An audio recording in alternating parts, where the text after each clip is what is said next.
This is Obsidian ASMR.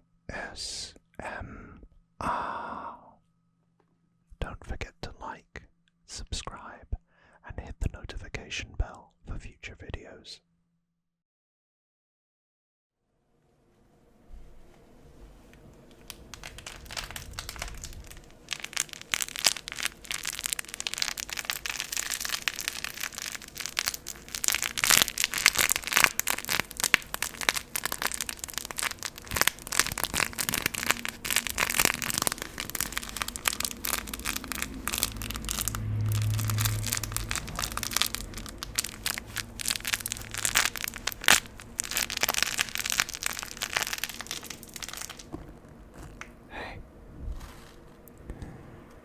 And welcome back to another Obsidian ASMR.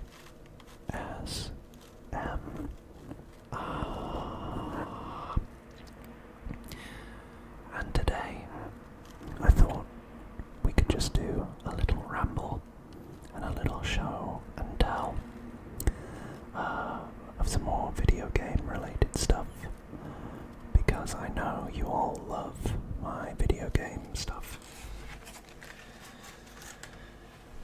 And I love my video game stuff, so we're all a winner in this circumstance.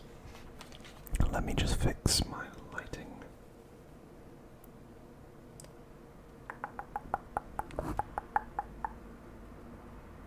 Give me just a second, and there we go.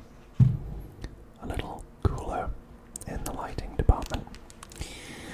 Now, the sounds to begin with for that video are all coming from this blue bad boy.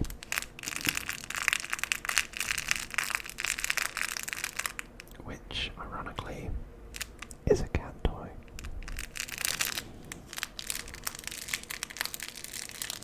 But a very crinkly cat toy.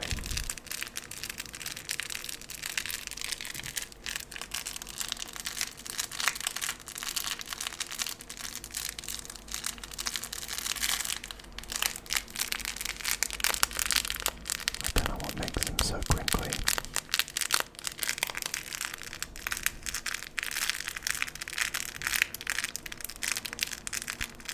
But clearly, something does.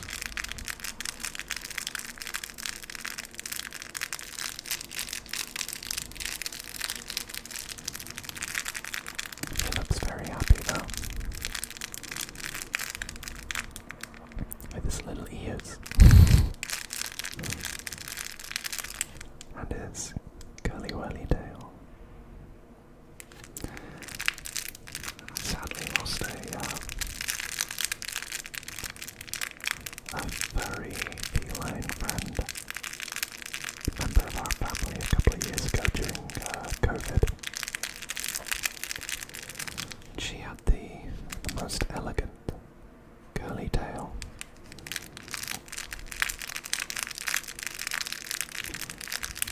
I may miss her, but she had a good life. Now I get to give some other cats a good life too, with their silly ears.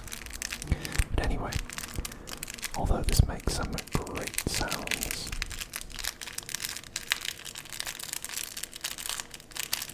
you're here to see some video game stuff, and it's going to be slightly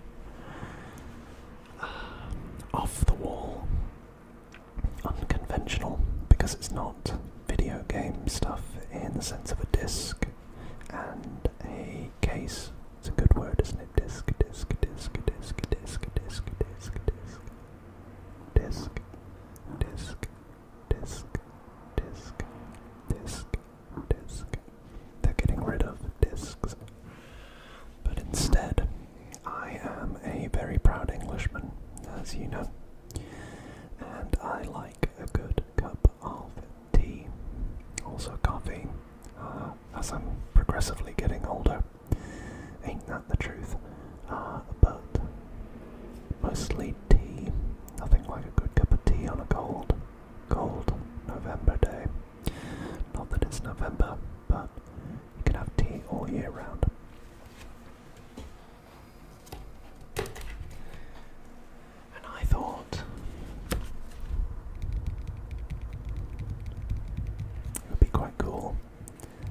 some nostalgic cup, coasters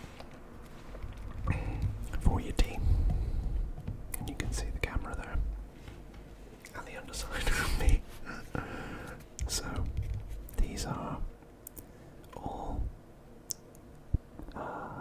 just little insets, effectively, within a plastic casing. And this is one of my all-time favourite games that came out in 2007, which is Halo 3. I remember playing a lot of Halo 3, and it was one of my earliest online FPS shooter experiences, where I met some friends from all across the world. I don't know whether they'll ever listen to this, but people like Carlos, Garen, Chaz, Lexi, and Zach, way back. Some of them I've got good memories, some of them I don't, but or not so good memories. But this was ages ago. So yeah, I felt like Halo 3, the campaign was brilliant, as I've said before, but I had to get it. And the best part of this is on the back, and support local business, is the shop, which is Pixel Games, or Pixel Games Shop on Etsy. So he does, or she, or they, I don't know precisely what pronouns to use there, a litany of these various types of games. So if you want your own versions of these and you think they're quite cool or nifty, then head over to their shop on Etsy and tell them Obsidian sent you. They won't know who that is, but hey, it's a bit of free press. Following on from the Halo theme, I also got Halo Reach, because I remember that coming out in 2010, and that was, in my opinion, the last very good Halo game. It added a few things like abilities, like the jetpack or the armor lock, or all that kind of stuff, or running, which wasn't really a thing in the other Halo games. You just ran at one set speed.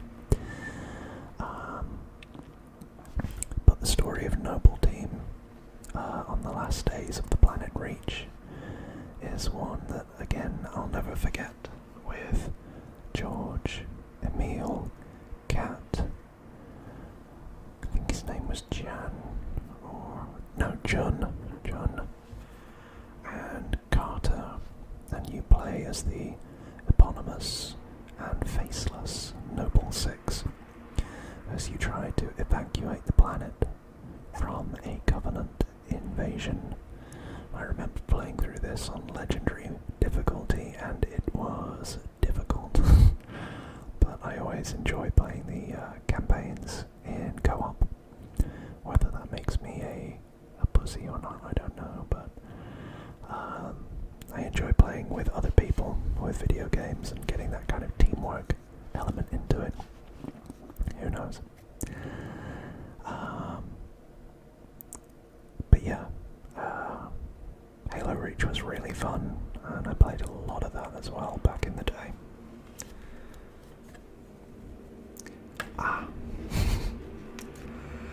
I've been talking a lot about this one, and just give me a second.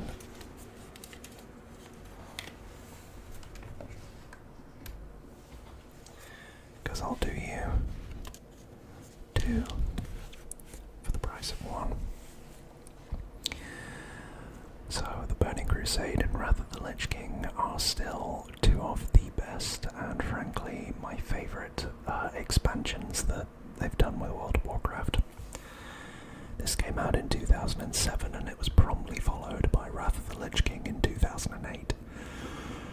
I remember my best friend and I spending ages playing World of Warcraft, not really knowing what to do, or, you know, where to go, how to progress, but just effectively spending our time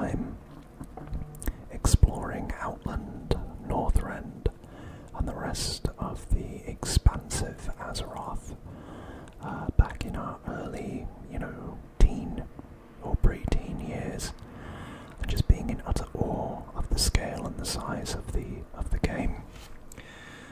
The Blood Elves remain my favourite playable race on World of Warcraft, and I often get teased that I basically only play a Blood Elf Paladin.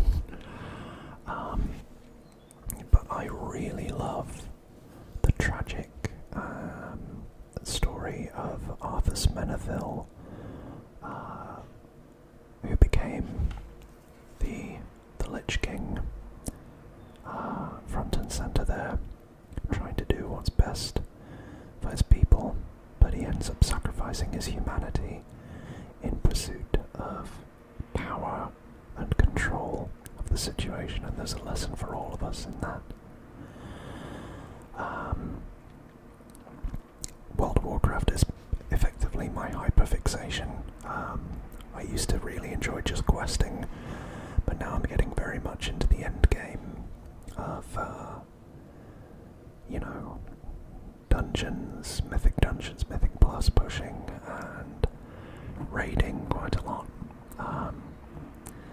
It's just something that's quite nice, that was there in my childhood, and is still very much alive and kicking today. In the last couple of weeks I've been quite absorbed with playing the new expansion, The War Within.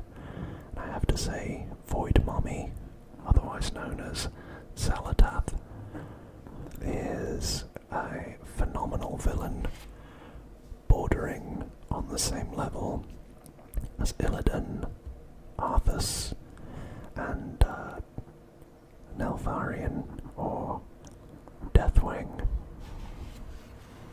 So that's my World of Warcraft. Then, now this one has a very special place in my heart and a bit of an eclectic choice, which is Crash Bandicoot 2 Cortex Strikes Back. It was one of my absolute favourite PlayStation 1 games as a child. Utterly loved Crash Bandicoot, utterly loved the format of it, where you had the different levels and the various rooms. I just fell in love with platformers, and I think to this day I'm still a very big fan of platform gaming. I remember playing through these again recently, or probably not that recently now, about 8 years ago with one of my best friends, when the Crash Bandicoot Insane trilogy came out. Which feels like it was yesterday, but it wasn't. Then on top of that, I really like, from PlayStation at the minute, the Astrobot series that started out as a VR thing, but has now become, I believe, a platformer in its own right, which is dropping next month, I think. So I'm looking forward to that game. But yeah, Crash Bandicoot, big place in my heart, and I used to play this a lot with my brother on the PlayStation 1, all the way back in like 1999 or 1998, when the PlayStation 1 was the peak of technological advancement and console gaming. Yes, I'm that old.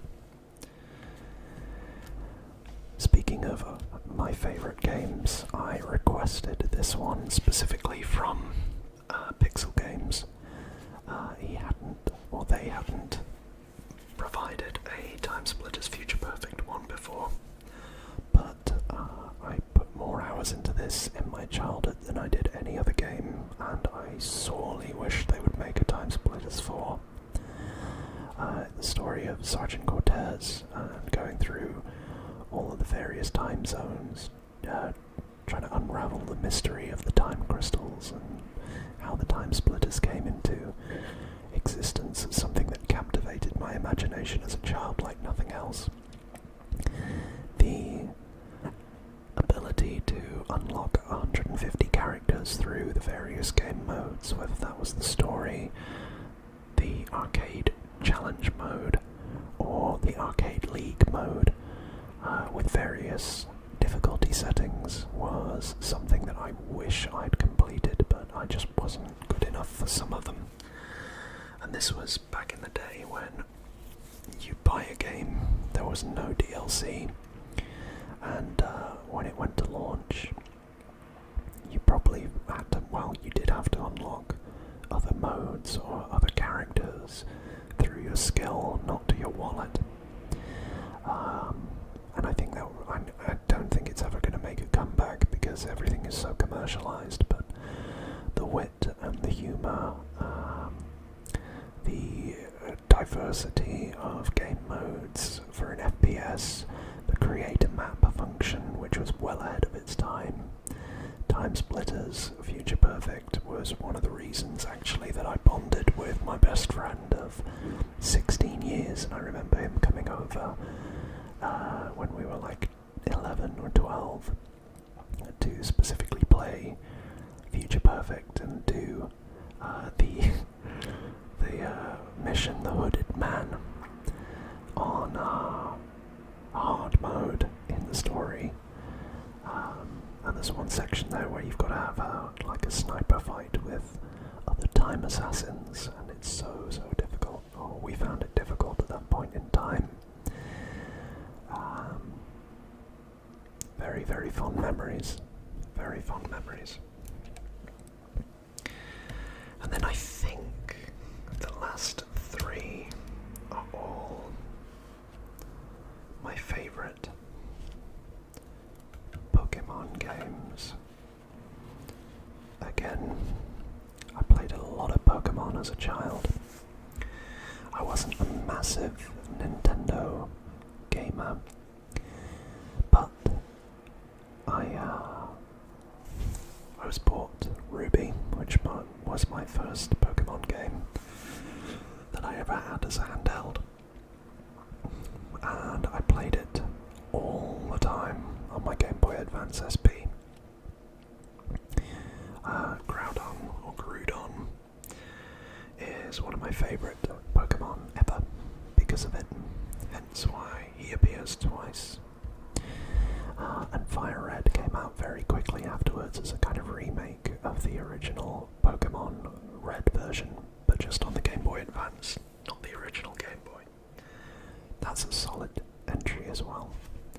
I played these two a lot, but I have to say Pokemon Colosseum on the GameCube is another game I sank countless hours into, catching as many of the shadow Pokemon as I could.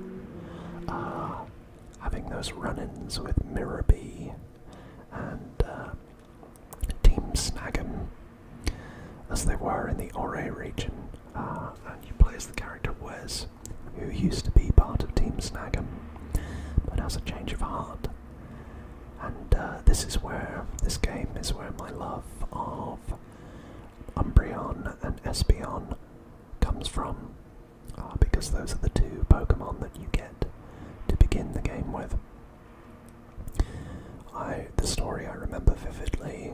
I also remember Battle Mountain, where there were like 100 stages that you had to get through, and the battles got progressively harder, and it was a time commitment. But at the end you could then, I think, catch Ho-Oh.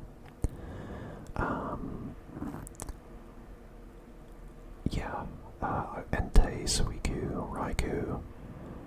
You technically actually couldn't get Groudon and Kyogre in this one, but you could transfer them across from Ruby if you wanted to.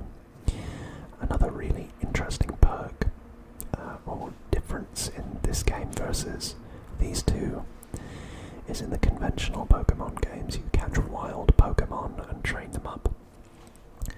But this game was the first to introduce the concept of shadow Pokemon that had had their heart shut off by Team Snag'em. And effectively, the aim of the game was to snag, using the machine on his arm, the Pokemon away from Team Snag'em, so that you could unlock the Pokemon's hearts and turn them, or cleanse them from shadow Pokemon back to their normal selves. obviously shadow Pokemon have now made their way into other iterations of the Pokemon games, like Pokemon Go. But this is where it started. The other thing that I think became a conventional element here was battling with two Pokemon out at once, rather than just one, which made it interesting to have the combinations and the different styles of battling, etc. There were more combinations, there was more to think about. But the final thing that I will always remember was the music to Pokemon Colosseum, especially, I forget what the village is called, but it's like a mossy green village. And it was just so pleasant and so calming as background. I mean, there's probably like a loop of it on YouTube for 10 hours or something, I haven't looked.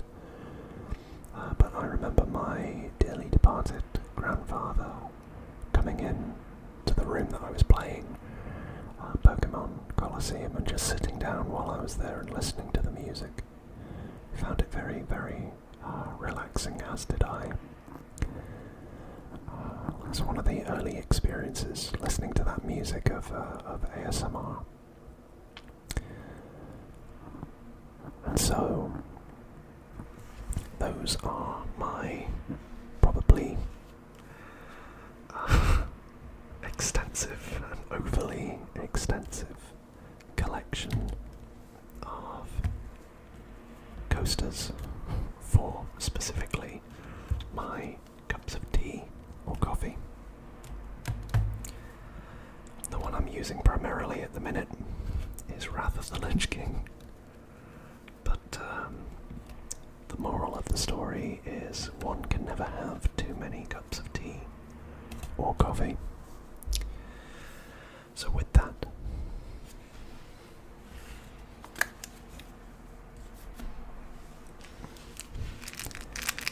me and my blue friend here will make a couple of final scrunchy sounds before we say goodbye.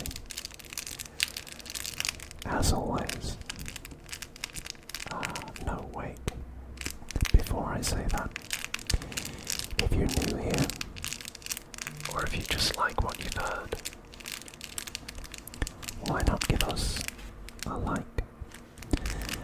Comment below which was your favourite coaster, or if you'd like to get one, and if you would, which game you'd like to see in the coaster.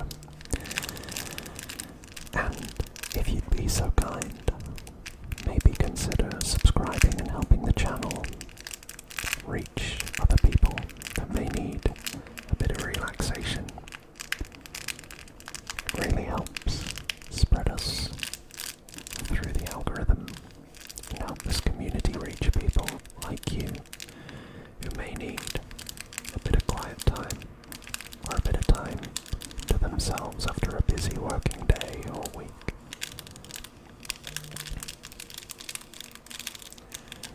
With all that being said, you've been fantastic. I've been Obsidian. This is Obsidian ASMR.